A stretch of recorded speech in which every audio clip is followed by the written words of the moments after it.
here in the perimeter, there are no stars. Out here, we is stoned.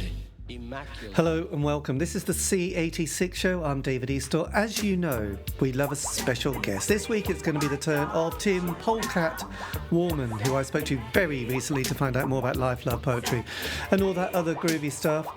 Is the co-founder, guitarist and vocalist in the Polecats, and also was in 13 Cats, another band which featured Slim Jim Phantom, he of the Stray Cats, and then went into a career doing various other sort of creative things to do with music videos that you'll find out about in this fascinating interview. But just to say also, the Polecats have got various live dates, including on Sunday the 14th of December 2025 they're going to be playing at the West Hampstead Arts Club.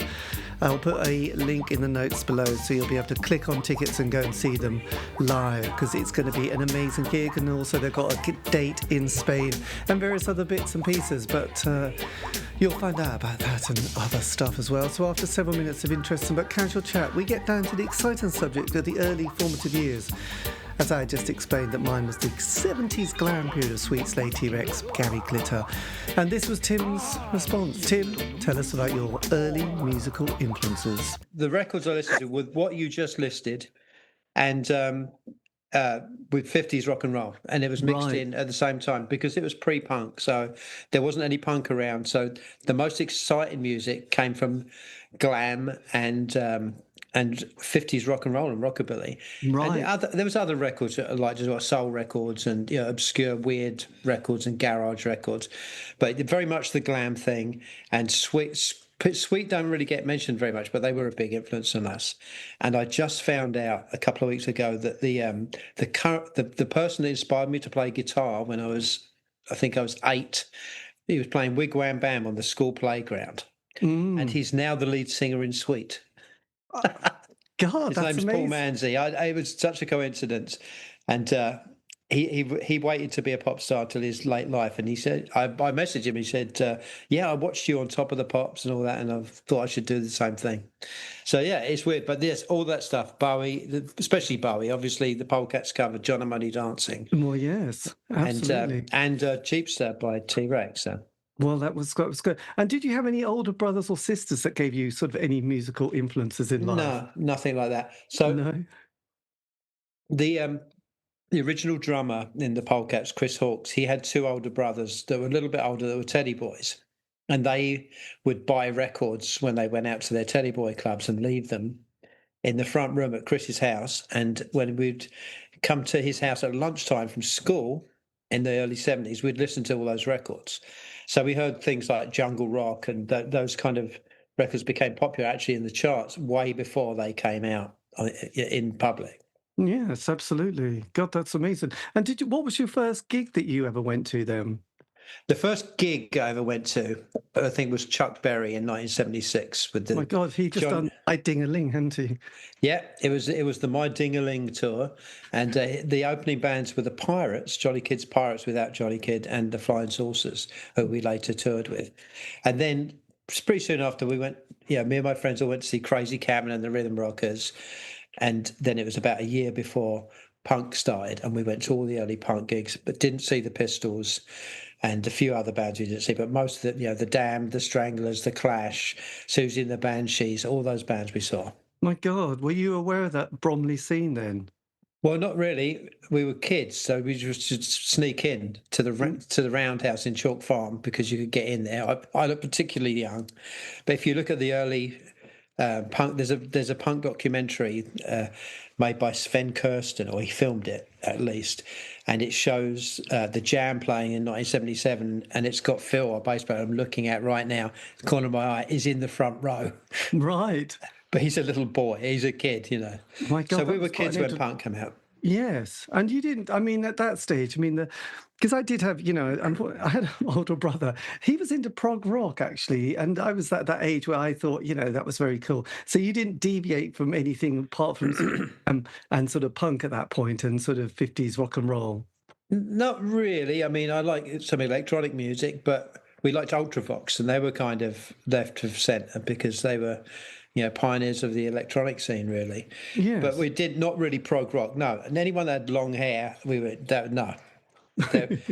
Hippies, no way.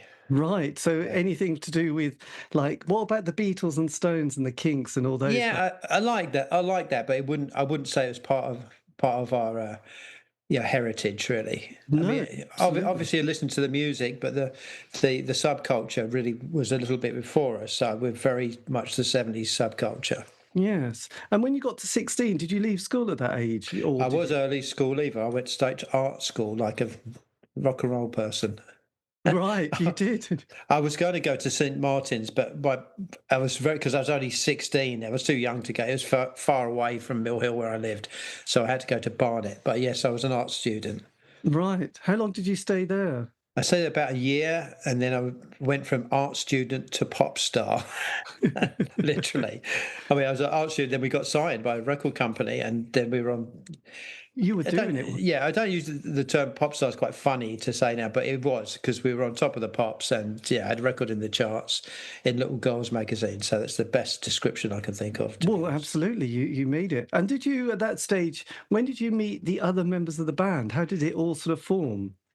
So the original drummer and bass player. The bass player is still in the band. We met, I think, in 1968. I think it would be. Yeah, first day of school, 67, right. 68. Cortland's primary. We were the same age. We were in the class, Miss Locke's class. Blimey. And so we knew each other. And then when I was, after seeing that guy play Wigwam Bam on the playground, I got a guitar, and by the time I could play a little bit as an acoustic guitar, when I was 12, I got an electric guitar. That was in 1975.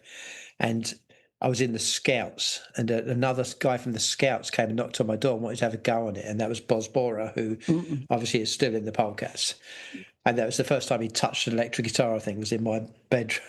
Right. But that was in 1975, so it was still pre-punk. Yes. And then when did the band actually form and you get a name for it? So pretty soon after that, we hooked up.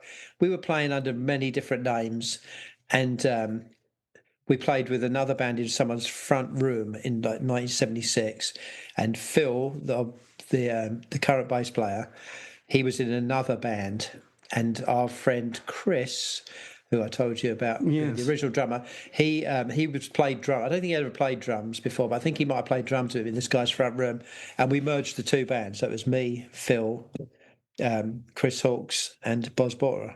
Yes, and had the Stray Cats, had they appeared at that stage? No, Brian Setzer still had long hair, was listening to prog rock at that time. Right. Yeah.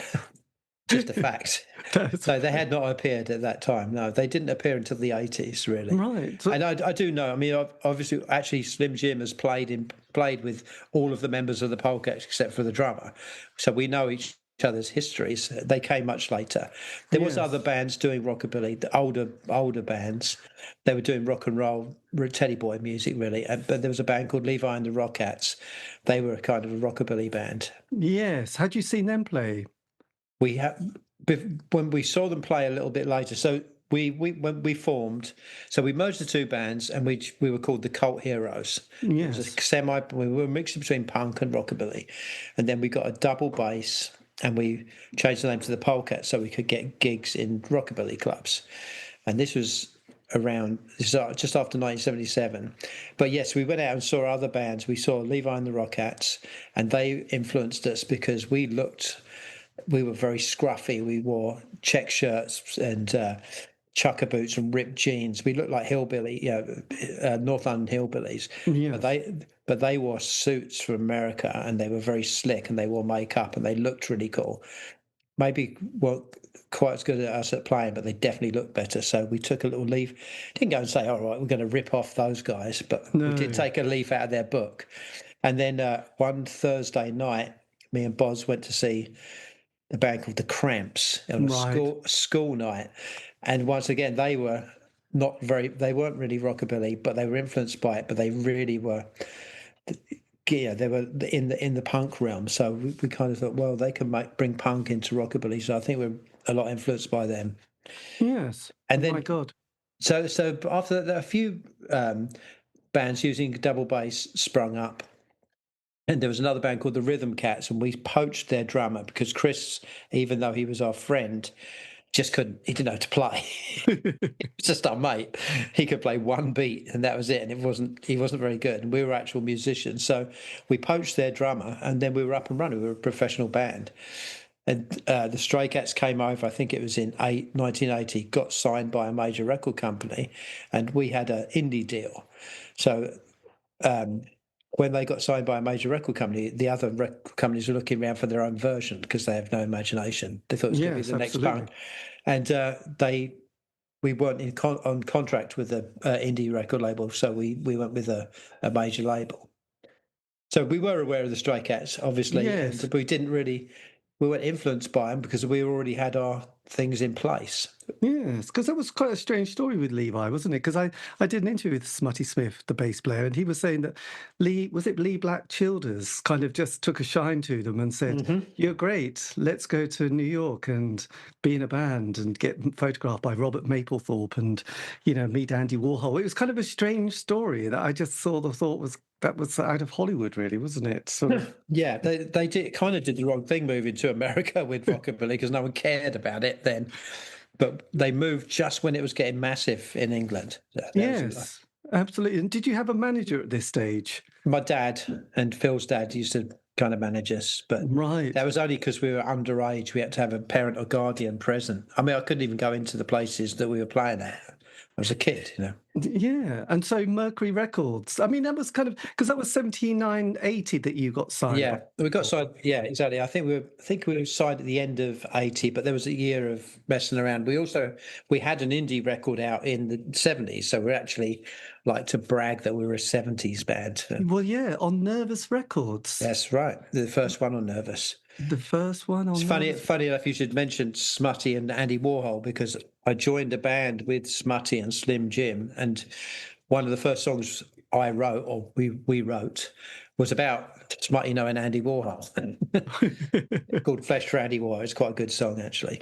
Yes. Yeah. They did. The Levi and the Rockettes kind of went a different direction to America when they weren't ready for it, to be honest. No, and they got one of those producers that gave them a sound which sort of was more pop than rockabilly, and it didn't quite work, did it? That's also true.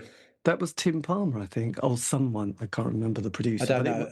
Smutty's told me a million. I saw him yesterday. I mean, I see him all the time. He's here right now. I mean, he's just up the road. But I can't remember. Has he moved from Iceland then? He's flipping backwards and forwards, but he's here as of today. He was here, so yeah. Right. Okay. Then we're very close. The people from the Polecats and the Levi and the Rockettes are very close. with a lot of the rockabilly bands, we're very close with a lot of them. There was a sort of scene happening, wasn't there? Because there was a band in Norwich called XL5. Fireball XL5, named after the Jerry Hansen thing. Yeah, I can't remember who was in that, which ones there, because by the time they came out... Because Johnny was the bass player in that, wasn't he? Johnny Bridgewood, Boz used him in Morrissey's band at one point, I think. And actually, Boz also produced one of their singles as well. Yeah, I think so. So Boz was there, but that must have been more mid. There was also a punk band from Norwich called the Crabs, if I remember, in the 70s. Did you know that? No, I didn't know the Crabs. Good. Yeah. But yes. Good bit of trivia there. Yeah, no, Fireball XL5. Yeah, so there was definitely a bit of a scene because music was very tribal at that point, wasn't it? The early 80s period. I mean, all the way through was a bit, it was a tribal period, wasn't it? Previous to that, though, actually, it was a lot more tribal because if you dressed rockabilly of 50s and a skinhead saw you, they'd just they'd chase you down the road. I mean, you didn't go to the same clubs, but in the 80s it started to integrate a little more. Punks and rockabillys would go to the same clubs and not end up in a fist fight. Right. So I think it was a little more open-minded, actually.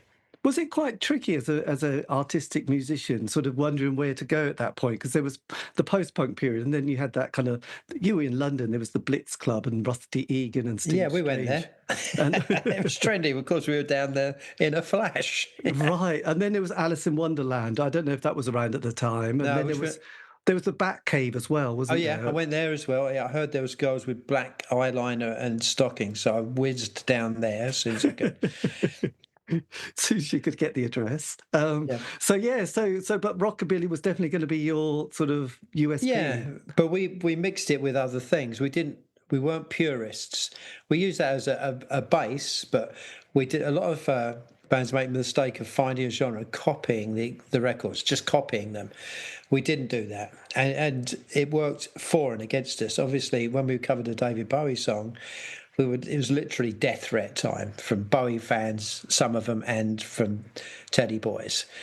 But we won over more people than we lost. And Yes. Bowie heard the record, actually. I mean, I was quite proud that he went and bought it from Virgin. Good. Well, I'm glad that David did that. I'm such a big fan. I'd have thought he would have been very. I think he went to see Levi and the Rockettes. He did, apparently, yeah. Well, there's a connection with Levi and the Rockettes with the Main Man thing, but we know for a fact that he liked John and Only Dancing because Daryl Hyam was on a TV show and Bowie was in the dressing room. He didn't know anything about David Bowie, so he just blurted out, "Did you like the Polecats cover of John and Only Dancing? Yeah, or have you heard it?"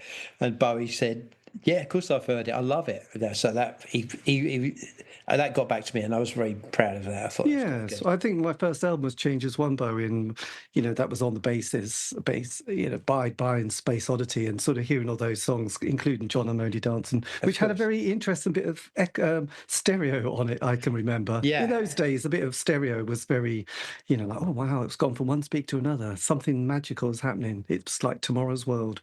Yeah, absolutely. So was that the first time you were you were on Rockabilly Guy was your first time in the studio, wasn't it? So what studio did you use for that? So the very first one on Nervous, we recorded that before we had a record deal. We took our demos to a DJ called Roy Williams, who told us they sounded terrible because they were just a mic in front of us playing. Actually, now I'd like to hear them. They sound like the Cramps. Actually, there was just a very enthusiastic noise. But we would say, well, we've got to give him we've got to go into the studio and get a nice sounding recording. So we looked in the local paper, and there was a recording studio in there called Lane Studios, right? And it was owned by Alan Warner, the guitarist from the Foundations.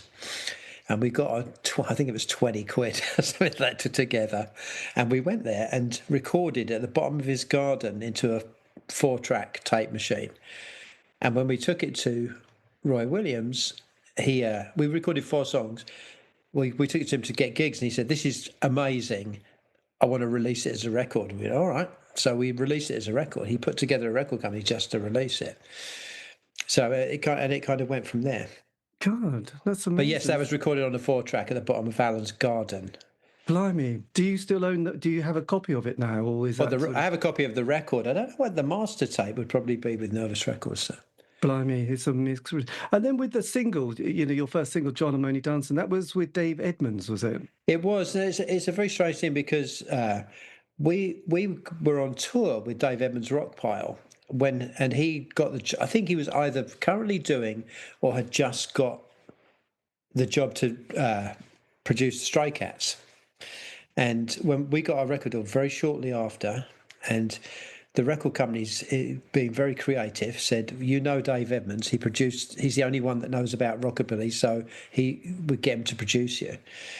And despite the fact he was our friend, and we just spent a month with him, I don't know if that was the right idea, because some of the ideas were similar to the Stray Cats. Right. And on hindsight, Dave did a fantastic job of the record, but both of the Stray Cats and Polecats record have his fingerprint on them. Yes. And when we went to the studio with other producers, we came more into our own, or had their fingerprint, which was different from Dave's and different from the Stray Cats. One of them, well, the 2 other producers we worked with conspicuously were Tony Visconti and Chris Hughes. Blimey. So Tony Visconti, I didn't know who he was. I mean, I know who he was from the record sleeve. I didn't know what he looked like. He came to a gig and came backstage, and he was chatting to me about my guitar, and Boz was behind me flipping out. And he said, "That's fucking Tony Visconti." I went, "Oh, you're Tony Visconti?" He went, "Yeah." He goes, "I'm really interested in working with you guys. Have you got a producer?" And we went, "Oh, well, we kind of did, but we said, well, we'll be in touch." And I went to the record company the next day and said, "Oh, we met Tony Visconti last night. He's interested in working with us." I think they sent, Mercury the Messenger running over to his studio with a demo. I didn't realise it was such a big deal. But yeah, so within a week or two, we were in the studio with him. Blimey, that is amazing. What studio did you do John O' Only Dancing in? John Only Dancing was done at in Chiswick at Eden Studios. I think it was in Chiswick at Eden. And then the next, the Tony Visconti stuff was done at his Good Earth studio, which I think it is in the, Soho somewhere. Right. So we recorded this one song, Mary Celeste, which he really liked. We didn't have a B-side. I said, we described to him how Mark Bolan was influenced by rockabilly, and we said, Jeepsters, this riff and that riff, and we played it. That's your B-side. Get out there, record it. So we recorded Jeepster. From what I understand, it's on the same spot that Mark Bolan recorded it, although that may be an exaggeration. But it was with Tony. It's nice to think it was. It was with Tony Visconti. The ghost was definitely there. Yes, absolutely. My God, we love Mark. And then. The next producer was the original producer that we'd asked for, which was Chris Hughes from Adam and the Ants. And I think, in our own naivety, when we were asked who we wanted to produce, I said Chris Hughes because that was the current #1 record. So he was riding high. That was when Kings of the Wild Frontier was #1. Yes. And then a few years later, we got a chance the record company sent him some demos. And he came back and said, "There's a song on there that I love. That's a hit. It's a pop song, and it was a song called Make a Circuit." And the record company had previously told us it was shit. So we went into the studio or into a rehearsal studio with Chris Hughes, and he put a Linn drum machine in front of us and said, "What do you think of this beat?" And he put in it was what we later found out was the Goody Two Shoes beat. And it was going bum bum bum bum bum bum bum. He said, "Play your song over the top of that," and it just worked brilliant. He was a stroke of genius. Blimey, God, that was Chris. God, and that was a hit in America. That's it's really a really really well known song in America. God, he's such a cool guy, actually. Isn't he? He's also. He didn't say, "I just use this beat with Adam," because as soon as we heard Goody Two Shoes on the radio, wait a minute, this is exactly the same. He didn't change the speed, the setting. It was the exact same drum machine, and it's a good bit of trivia actually. But both records can be played back to back. Didn't they also get slightly sued by Rolf Harris? Adam? No, Rolf Harris, I think, from what I understand, was paid off because Prince Charming is exactly the same as War Canoe. Yeah, no, because I did an interview with Chris, and I remember just this little bit saying something like there was a traditional song. Did they use a beat or something that? No, it's the total melody from War Canoe by Rolf Harris. Right. Okay. God. But yeah, that happens. It does happen. It is. Yeah. So what was touring like at that stage at the time with the band? Well, yeah, we were very young. So bear in mind, I was 17 at the height of it. So it was. Yeah, that is incredible. If you meet a 17-year-old now, you just think, Jesus, you are young. I know. I already had adult employees when I was 17. So, and the others were a little older than me. I think Phil had turned 18 and Boz was 18. And the drummer that we got, Neil Rooney, who we poached from another band, was much older. He was 20. He seemed like an old guy to us, but we had to put up with it because he could play the drums a bit. It's a bit annoying, isn't it, sometimes, isn't it? Yes. God, that's kind of amazing, though. So, yeah, it was great touring. I mean, it was, that's never going to happen again. No, being a pop star in the 80s, when you were on top of the pops, you immediately overnight everyone in the country has seen you. So basically, yes, we had 3 channels. Channel 4 hadn't even been born, had it really? So that was it. And you and also Sheila Rock, sort of, she photographed you for Make a Circuit, didn't she? Oh yeah, that's right. Yeah, who's Mick Rock's kind of wife at that time. Oh, I didn't even think about that. Yeah, and I've met Mick Rock a bunch of times, over the years. I didn't even. But he was the one who photographed Bowie in all those moments, didn't he? Yeah, I actually think I might have one of those pictures. Yes, my God. So Mercury gave you a really good deal, did they? I don't know if it was good or not, but we had a record in the charts. That's what we cared about. I think we got a lot of. It seemed like a lot of money at the time. I can't remember what it was, but when you're a kid and you have nothing, and suddenly you're walking down King's Road shopping with £1,000 in your pocket. Yeah, suddenly, my God, I mean, seeing a £5 note or £10 note in the early 80s seemed like excessive. It was like, you could have bought an awful lot for that, really. So, yes, 1,000, I couldn't imagine it. It was just beyond anyone's in cash.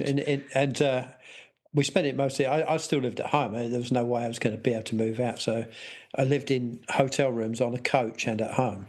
Yes. And we spent mostly on clothes and guitars. Well, absolutely. And stuff, I mean, one wouldn't. I think that the great thing of youth is there's a naive arrogance, which is kind of what you need if you're going to be an entertainer, isn't it? I agree. Once those little things get sort of jolted, it's hard to sort of have that kind of ability to, I don't know, to have the personality, unless you're Robbie Williams, I guess, or something, or Sting. Maintaining that I'm God and nothing seems to go wrong. Yeah. I don't know, perhaps. But so once that album came out, did you also tour Europe and America at that point? We didn't tour America because of it was just, we weren't quite ready for it, and we did tour in Europe, and the record's a hit all over Europe. Yeah. And later on, Make a Circuit with Me was came out as a single in America, and it was a hit in America. But by then by the time it was a hit, we'd lost our record deal and the band kind of went on hiatus. So it's only in recent years that we've kind of cashed in on that. Yes. So what was it like sort of after sort of 81 with the album coming out and then sort of the follow-up? Because obviously you've got to then record. Well, we never did a second album on Mercury, so we kind of floundered a little bit on our own. We've released albums since, but we've always recorded them and released them ourselves. Yes. In fact, we've recorded our last release, our current release, called Crepe Soul, which we recorded ourselves and pressed on vinyl ourselves and sell ourselves. And it's probably more profitable because when you sign to a major record company, you get pennies on every record sold. Yes. It's a pittance. And we were selling a lot of records in the 80s. Well, absolutely. I mean, the indie charts, when you look at their sales figures, you just think, my God, nowadays that would be like number one in the main Of charts. course, absolutely.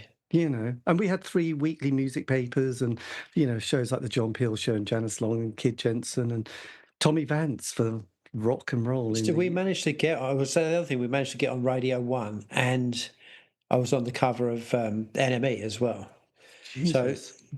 So once you've done those things, it's that's the exposure right there. Yes. You. So then what happens then sort of 83 onwards with you and the band?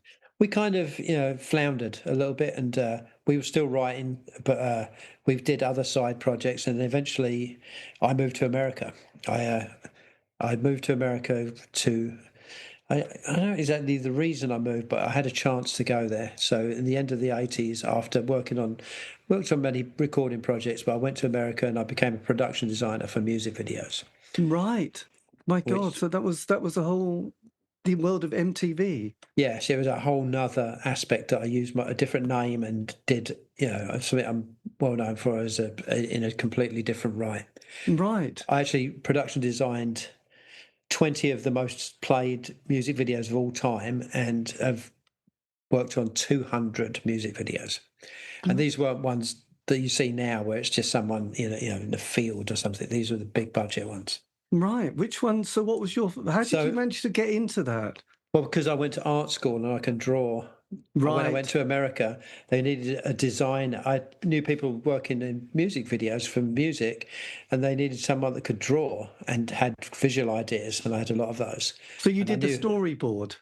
Well, I did the storyboard and then oversaw the design of the set, the effects, everything. And I had a crew of 30 people that worked for me and made it happen. My God. And I did... So I'd worked for let me think, there's good ones that are funny. Did Sir Mix-a-Lot, Baby's Got Back, with the huge arse. Oh my God, I love that. John Peel played Sir Mix-a-Lot. Ozzy Osbourne, No More Tears. Ozzy Osbourne, Mama, I'm Coming Home. Alice Cooper, Hey Stupid. Vanessa Williams, Save the Best till Last. One of the most played videos of all time, apparently. There's lots. I mean, there's 200. I just can't remember. Yeah, well, no, I mean, that was. I worked with Prince, a bunch of people. It was years of non-stop work. And this was were you in LA? Yeah, I was in Hollywood. Yeah. Right. So you did that through your late 20s into your 40s. Yeah. And then when I was in Hollywood, I formed a band with Slim Jim from the Stray Cats, Smutty Smith, who you talked about, and Danny Harvey, called 13 Cats, and we did like an updated neo rockabilly band in the late 90s. Yes. And did you come across Lemmy at any time in that time? Yeah, I met him a couple of times. I also met him on Tiz Was, where I put a pie in his face. Oh, I'll have to go and watch that, actually. Well, if you go on my Instagram, you'll see a picture of it. But yeah, past the pie, I pied him in the face. Because he was in a band with Danny as well, wasn't he? And Slim. Yeah, it was Headcat. I watched them record. They recorded down the road from me. I watched the recordings actually. I don't know Lemmy very well, but of course they were great friends with him. So yeah, so that was 2000. You sort of got back into being in a band. But all the time the Polecats were doing. See, there's big festivals in Europe. I would go back over occasionally and do big festivals with the Polecats, and ever since I've been going back to England on a regular basis, and we've been doing gigs. Yes. So does that mean you've still got your production job as well? No, I've kind of retired from that. When I moved to Palm Springs, I did a couple of things. I did a film with William Shatner, and then I'm retired from it. It's a lot of work, and there's not very much money, and the job will completely disappear. You'll be able to AI everything, by next year, I'm sure. Right. So that job's kind of disappeared. And it's a lot of work. So I kind of let that go. I did film soundtrack. Me and Phil worked on film soundtracks as well. But I'm kind of retired. So I just do the things I really want to do now, and that's one of them is doing gigs with the original band I started out. Yes, with. But it must have been a lot of fun being in 13 Cats with Smutty, Danny. It was, and now we had a record. We got a deal with Sony in Japan. And we wrote 13 songs, and we recorded them for Sony, and had a deal in Japan. It was quite big in Japan for a while. Yes, it was great fun. Was that Raucous Records? No, it's Sony. Right. Sorry, Sony Records, the clues in the title. I was just looking at. I think Raucous have got the rights to it in the UK. Right. But yeah, so it was made for Sony. Right, because you've done 3 studio albums and a live album, haven't you? In the beginning, 13 tracks, and in the beginning, 2. Yeah. So as far as I'm concerned, we did 1 album. Those other ones are demos and live. Yeah, they weren't really. We did cover when we first got together with those guys. We did covers because we were just going to go and do some shows for fun. And then I think Jim said, "Why don't we write some songs?" And we did. We wrote songs that we were, very, very proud of actually, because they were a little bit hindsight. They were like the Stray Cats and the Polecats, but with hindsight. We had, more life experience and could play better. So yes, absolutely. My God, and the world had changed a little bit. Yeah, and you've got a Live in Vegas album as well, haven't you? That's true. Although I don't really know what's on it. No, but some of the songs I still, when I do solo shows, I still play a lot of the 13 Cat songs because they're fun. Yes. And then with the Polecats, then were you sort of amazed that sort of in that early? Because I was, to be honest, in the 80s, I was a very big indie fan. I loved John Peel's show, and enjoyed a lot of the stuff he played. Whether it was the rap musical. He introduced me to the Bundy Boys and all that, but I was a huge Smiths fan. So when the Smiths broke up, were you a bit amazed when, Morrissey sort of went for the kind of the rockabilly bands? I was surprised when he took our lead guitarist. Yeah, I was a little bit surprised at that. But I don't know. I think he just liked the look. I mean, it's the music isn't that influenced by rockabilly. I think he just liked the look. Right. A lot of people don't realise that the Smiths came out way after the Polecats. They said they'd asked, "Were you guys influenced by the Smiths?" I went, "No, I've never heard of them," and they came out way after us. Oh yeah, even though they're much older than us, but came out after. Yes, and also they were 1983, whereas you were 1979. Yeah, that's why I like to rub it in that we're a 70s band, but I'm only 62 years old. Yeah, well, absolutely. You started early. And what can go wrong with a child star? A lot, apparently. I've seen other people of my age that got famous that just lost the plot. Yes. I think though, because I did another job where I had to really think whilst doing film business stuff. You have to really be on the game. It's large amounts of other people's money. So you have to, Did you have to have an agent that sort of, or actually, I did have an agent booking me one for a short amount of time, but mostly I'd get on a production company and they'd just hire me job after job after job. Yeah, I'd be starting one after, be finishing one, and the next one would begin the next day, kind of thing. yes, It was a lot of work. So how does it? So you get called and say, could you do this production for a video? Then so what is it that you get, and what do you have to? What's the time frame, and what is the mechanics? So. Well, it's a long discussion about some broad. It's a very long discussion. It depended who. Sometimes I'd get to work have a relationship with the director, and they would say, "Oh, there's a chance we're doing a so and so video. Yeah, what if you got any idea?" They're supposed to come up with the ideas. They go, "What have you got? Have you got anything crazy that you can do that will look great?" And we'd sometimes talk about that. And if there was a chance that were going to get the job, I would do a bunch of sketches to try and lure them in. This is before computers, where you could come up with. So I actually had to get a pen and paper or a collage, actually make a physical thing, and send it into the record company, and then they'd put in a bid, and then we'd have to pull it off. And because of the schedule, with a really, really big music video, you'd get the money, and then you'd have 2 weeks to get it ready at the most. Yeah. My God! So you really have to be practical with your ideas. Yeah, I had to definitely know how to do things, and know the people, and know where everything. Well, this is looking stuff up on the internet. You had to know. You had to know, and you had to know how to do things. There was no googling anything. No, I had a lot of books, but I had to think right off make stuff up as I was going along and know, and. Having film knowledge I'd read it in magazines and, books from the school library. I just remembered everything. So yes, my God. So then I'd get the money, and I'd have a workspace, and I'd get my crew. I'd call them all up, and they'd work making 17, 18 hours a day, making the stuff ready for the shoot day, whilst I drank loads of cups of coffee and watched them. Made sure no one got caught on fire or killed. Yes. So it's basically being, a supervise. I come up with the ideas and then supervise other people doing it. That's what I do. Well, yes. You don't want a Michael Jackson moment, do you? Really? No. Pepsi. God, that would have been embarrassing.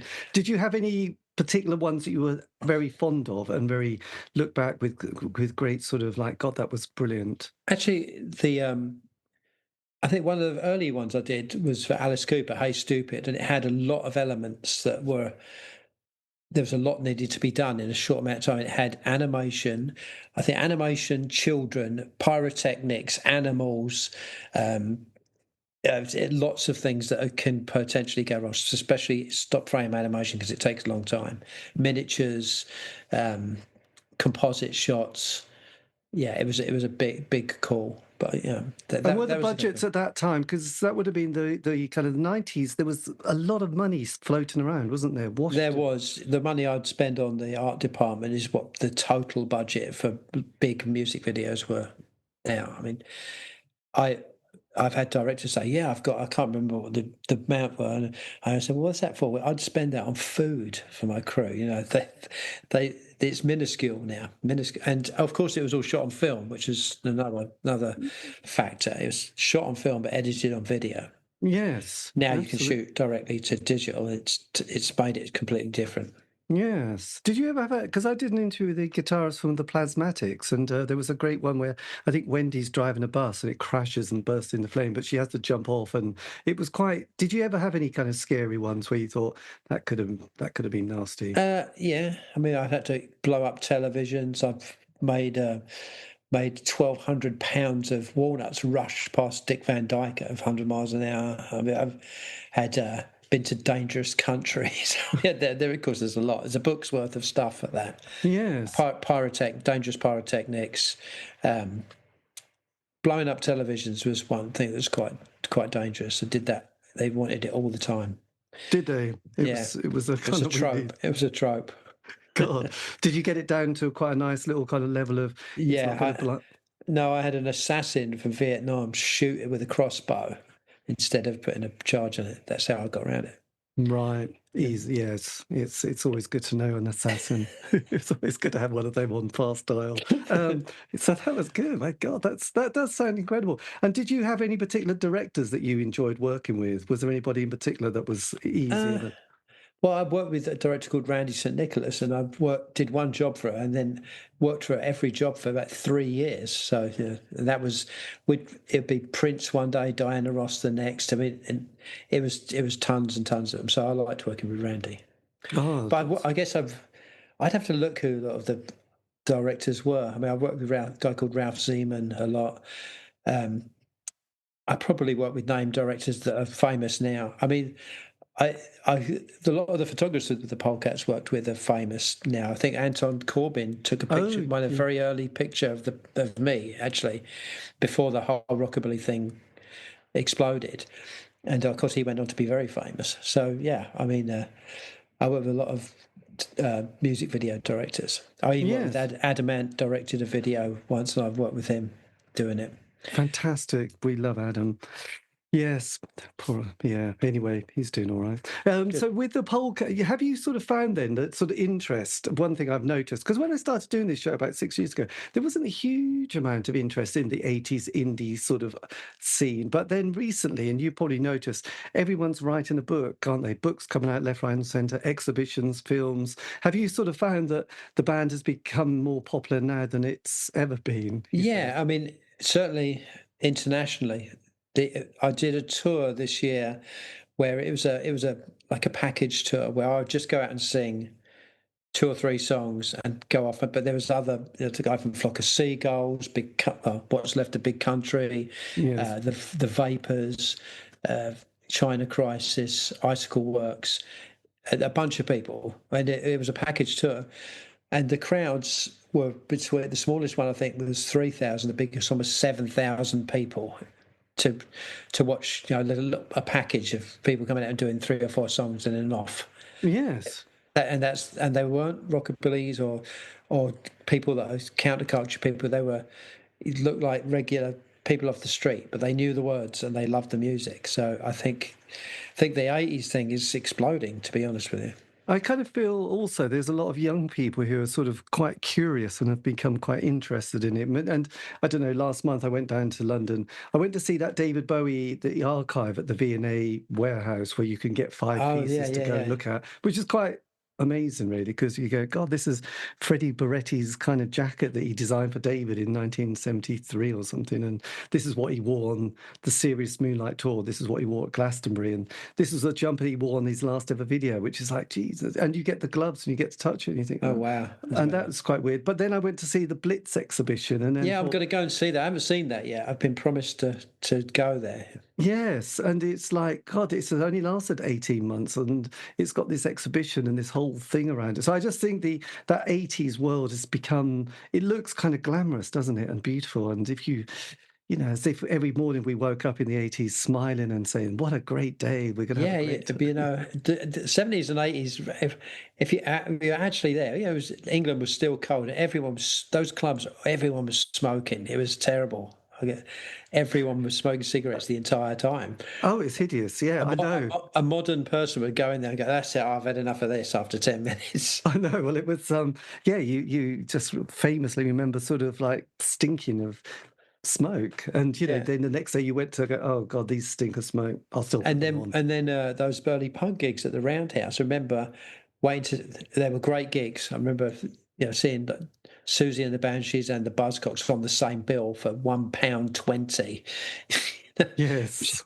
But a lot of them, you had to wait in the rain outside for like an hour, standing there, torrential rain. The young punks who didn't put actual dye in their hair, just put food colour with it all running down their faces. It was horrible. It was fun. But but when looking back, it seemed amazing. Well, I just remember going to reggae gigs in the 80s, and parents, would take kids, young kids to those gigs. And I remember, they'd be on the shoulders in front of the speakers, and now wondering, the hearing must be absolutely shot. Oh, yeah. It was like, that too, yeah. and there was the dope smoking as well, which was just like, Yeah. it was just like everything. So, the Blitz wasn't that glam. I went there a couple of times. It seemed like just a cellar, if I remember rightly. They did, then they did other clubs. Like when they got the Camden Palace, then it went through the roof, Yeah. And then that turned into, people would go down there to see all the weirdos, and then it was all looky-loos and no weirdos after a while. Yeah, so I think it was the St Martin's College fashion department, wasn't it? That gave a little bit of glamour and photographed so beautifully. So yes, that's the main thing. So with the Polecats then, and Boz and people, do you feel like this is kind of more of a solid band than it's been for a long time, that you've committed? Well, I don't know. We're kind of in it for life. We might be in the end stretch. Who knows? We're all like what used to be called old people, but I feel like it. But yes, we're still the same people. So our current drummer, John Buck, he's the new guy. He's been in it since 1983. And we've had the same lineup since then. Yes, he probably feels like, I know Stevie Nicks used to always feel a bit annoyed because she still felt like she was the outsider. It's like, yeah, but you've been in the band. You've wrote most of those songs that we love. So, oh, yeah. I've worked with him as well. I worked with Lindsay Buckingham a couple of times. Did you? Nice. Yeah, he's really nice. Was that on video or on videos? Yeah, I went into the office and they said, "Do you fancy working with Lindsay Buckingham?" I go, "I don't know who she is. I have no idea. Who is that?" I didn't know it was a guy. Even. Well, we did back in the 70s, but so I had no idea. He goes, "Are you joking? Fleetwood Mac?" I went, "Oh, what, Albatross?" No, yeah, all right. Is he? And then I met him, and he was really nice. And he was directing his own video, so I worked with him on that. I was the art director. He was really, really nice. Was that a solo album he was doing? Yeah, it's called Countdown. So I don't really remember the song because I was so busy working on the visuals. But yeah, super nice guy. Yes, amazing. Yes, well, still one of my favourites. But there's a lot. So the Polecats have got a gig coming up this month, haven't they? Yeah, we've got two actually. We're doing one in Spain, and then we've got West Hampstead, which is our intimate local gig at where Boz lives in West Hampstead, which is quite fun. We play there quite often. West Hampstead's a Darks club. Yes, they have a fantastic lineup and venue, don't they? They do, and it's a really small, nice place, and they have top name people play there because it's a great place to see someone and actually see and hear them. It's really, really is. Well, I had a guy called Joseph Arthur recently, I believe. I think that's his name, and they had Peter Gabriel just came and did a number with him, and I thought, God. That would have been quite a nice evening too. I know Glenn Matlock did a show there. A bunch of people do shows there. Whoever does it has got very good connections. Yeah, they do. So does that mean because you all sort of now, I know Boz is no longer with Morrissey, does that mean that the Polecats are getting a bit more serious about 2026? I guess, yeah. We always are. We're always we've got gigs booked for next year already. So, yeah. And, but...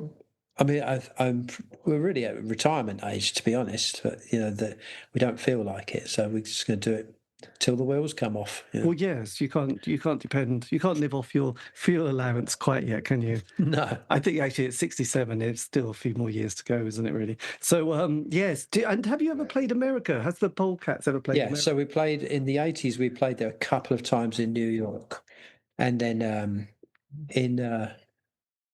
over the years, we played a thing called Viva Las Vegas, which is... oh, yes, the big one. It's really expensive for British bands to go to America. It's just, work permits, airfares. A lot of people go under the radar, but if you go under the radar and get caught, you're in trouble, Yeah. So we've played at Viva Las Vegas a few times, and that's a really big show. That's, I think it's 10, 15,000 people. Did you ever go to the punk rock museum in Las Vegas, by the way? I've driven past it a few times. I've never gone in. I don't know what it's like. I mean, I know Slim Jim does tours of there, so I should ask him next time he does it. I did go and have a look. It was good. They've got a lot of stuff, and they're very passionate. Do they about have it. UK punk stuff? Oh yes, and they've got a little bit. They've got a bit with Lemmy's bass and his hat, and they've got a lot of the Clash and the Sex Pistols. Well, I went to that Mick Jones exhibition, the Rock and Roll Library, when I was over last summer. Did you see that? No. Oh, it's brilliant, amazing. Right. I photographed every single thing on the wall. Everything. It was amazing.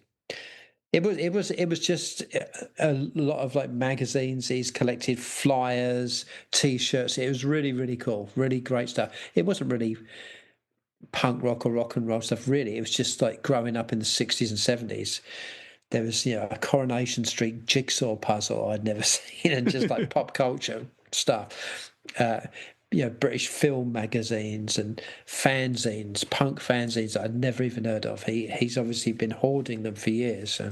Yeah, I once went to an exhibition. It's an exhibition of childhood or something like that. There was this a few years ago. I can't remember, in London, but it was just like you go through the different decades, and it was full of those kind of products and stuff that packets and cereal boxes and chocolates and I love all that. And it was.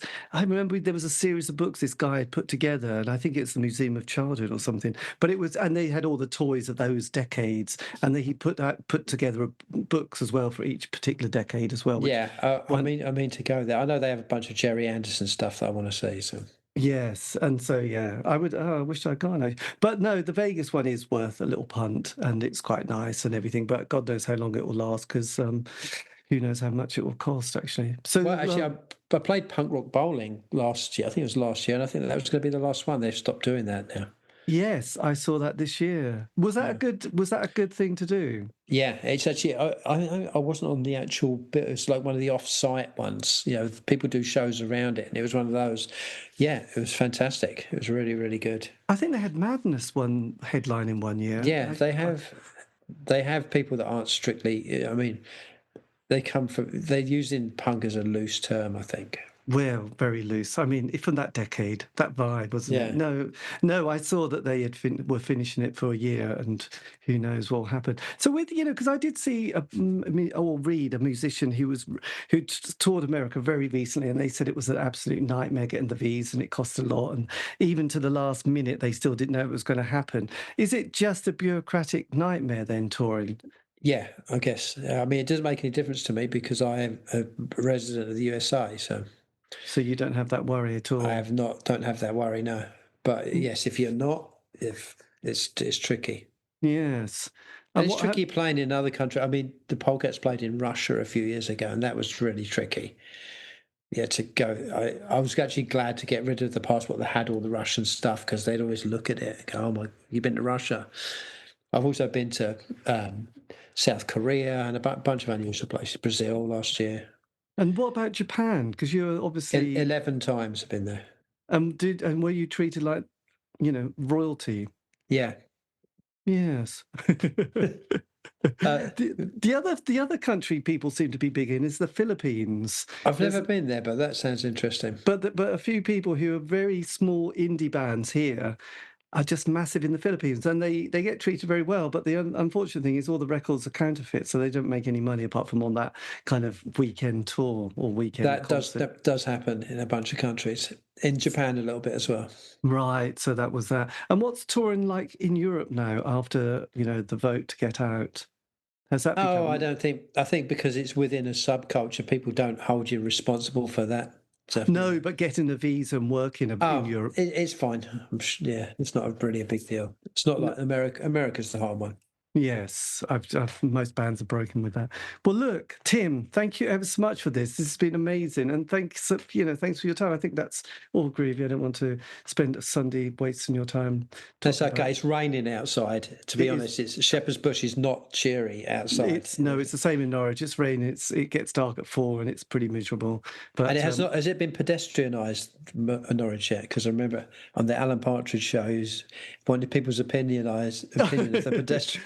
Well, there is, I think, well, it's famous for having the first pedestrianised street, which is, I think, London Street, but that's the only bit of the city that's pedestrianised. But most of the time, they're just digging up roads and putting in lots of traffic lights and cones and then annoying all the drivers. So, and on that fascinating finish bit, I know there's still a little bit more that we talk about, mostly about Norwich, Norfolk, and going on holiday in this beautiful area.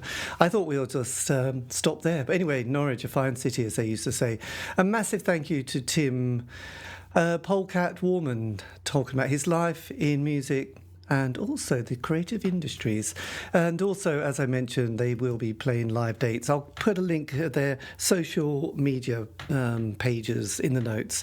This has been the C86 show. David Eastaugh. Have a great week. Stay safe.